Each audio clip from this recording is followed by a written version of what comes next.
আসসালামু আলাইকুম, welcome to my channel.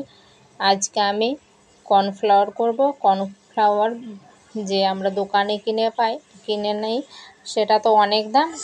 এখন আমি বাড়িতে করে দেখাবো একদম পারফেক্টভাবে। দেখুন, দোকানের মতো হয়েছে, একদম দোকানের থেকেও ভালো করব এটা। তার জন্য প্রথমে আমি ভুট্টা নেব। আপনারা পরিমাণ অনুযায়ী নেবেন, আপনার যে যতটা করতে ইচ্ছা ওই অনুযায়ী ভুট্টা নেবেন। আমি এখানে 1 বাটি ভুট্টা নিয়েছি, এটাকে ভালো করে ভিজিয়ে রাখবো। কিছুক্ষণ ভিজিয়ে রাখার পরে যখন আমার এটা ভিজে যাবে, 5-6 ঘন্টা পর আমি এটাকে ভালো করে ছেঁকে কিছুটা জল দিয়ে এটাকে একটা পেস্ট বানিয়ে নেব।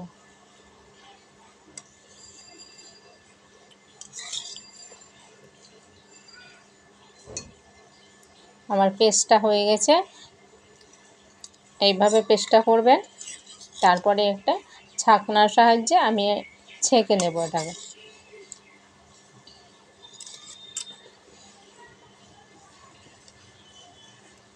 এটা ভালো করে নেড়ে আমি ছাকনার সাহায্যে ছেঁকে নিচ্ছি।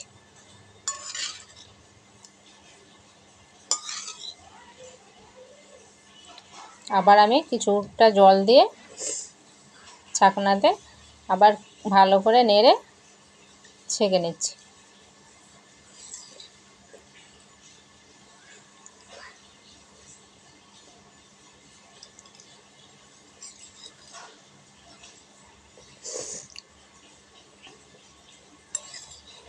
আমি চেপে চেপে জলটা নামিয়ে নিচ্ছি।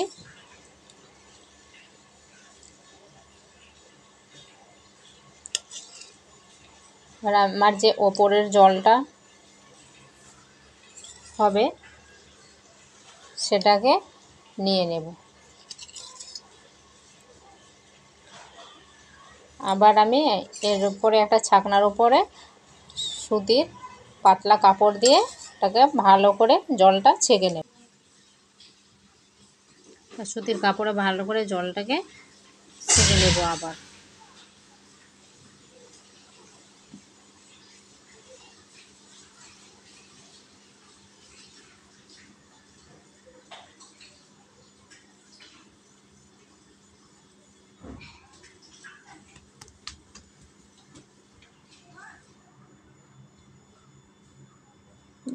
আমি ওপর যে জলটা ছিল সেটাকে ফেলে দেব,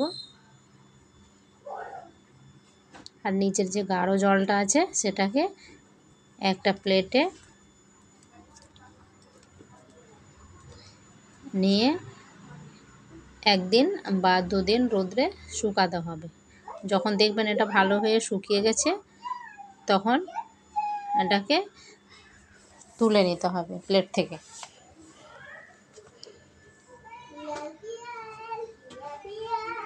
ভালো করে তোলা হলে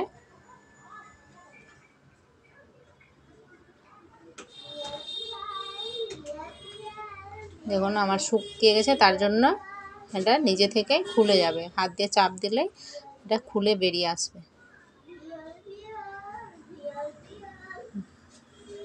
যে দেখুন আঙ্গুল দিয়ে আমি দেখাচ্ছি কিভাবে হচ্ছে।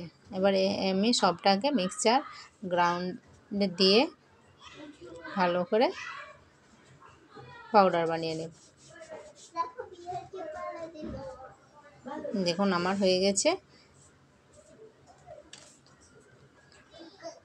কত সুন্দর হয়েছে, দেখে মনে হচ্ছে না একদম দোকানের মতো।